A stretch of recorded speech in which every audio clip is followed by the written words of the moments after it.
Hello friends, मी रवी चव्हाण. आजचा video जो आहे मी हा बेसिकली बनवलेला आहे इंजिनिअरिंग स्ट्रीमच्या स्टुडंटसाठी, जे की स्पर्धा परीक्षेची तयारी करतात, जे की गव्हर्नमेंट एक्झामची तयारी करतात, त्यांच्यासाठी हा बेसिकली मी हा व्हिडिओ बनवलेला आहे.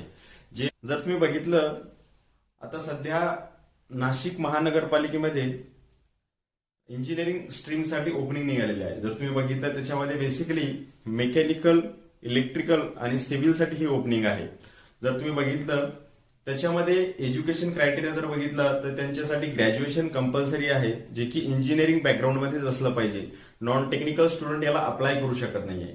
तर हे क्लिअर गाईडलाईन नाशिक महानगरपालिकेने दिलेली आहे.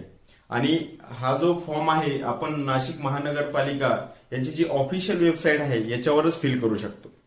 मित्रांनो, तुम्हाला सांगायचं झालं तर ह्या महानगरपालिकेमध्ये जर तुम्ही बघितलं टोटॅलिटीमध्ये एकूण पदसंख्या 114 आहे. आणि त्याच्यामध्ये जर तुम्ही बघितलं बेसिकली 3 स्ट्रीम आहेत, मेकॅनिकल, सिव्हिल आणि इलेक्ट्रिकल.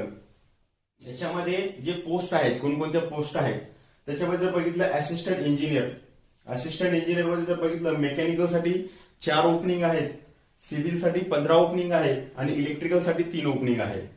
जर तुम्ही बघितलं ज्युनियर मध्ये मेकॅनिकल साठी 4 ओपनिंग आहे, सिव्हिल साठी 46 ओपनिंग आहे आणि इलेक्ट्रिकल साठी 7 ओपनिंग आहे.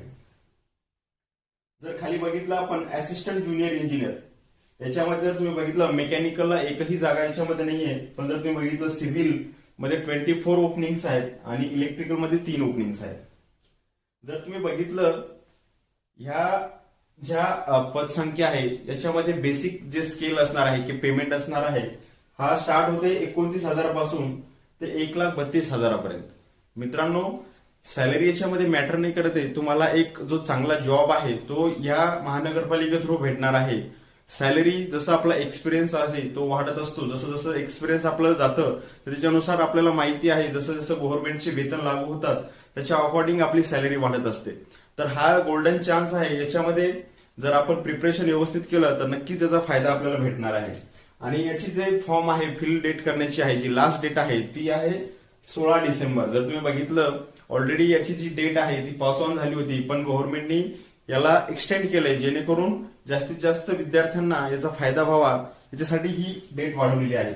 मित्रांनो, मला आशा आहे की तुम्हाला ह्या माझ्या व्हिडिओचा नक्कीच फायदा होईल. जर तुम्ही ह्या व्हिडिओचा फायदा आपल्या एक्झामसाठी केला तर तुम्हाला नक्कीच या गव्हर्नमेंटच्या एक्झाम मध्ये नक्कीच ऑपॉर्च्युनिटी भेटू शकते. नाहीतर आपल्याला जो इन्स्टावर ट्रेंड चालू आहे प्लॅन बी तो रेडी ठेवावा लागेल. याच्यासाठी माझी इच्छा आहे की तुम्ही नक्कीच हा जो हॅलो फ्रेंड्स, मी रवी चव्हाण.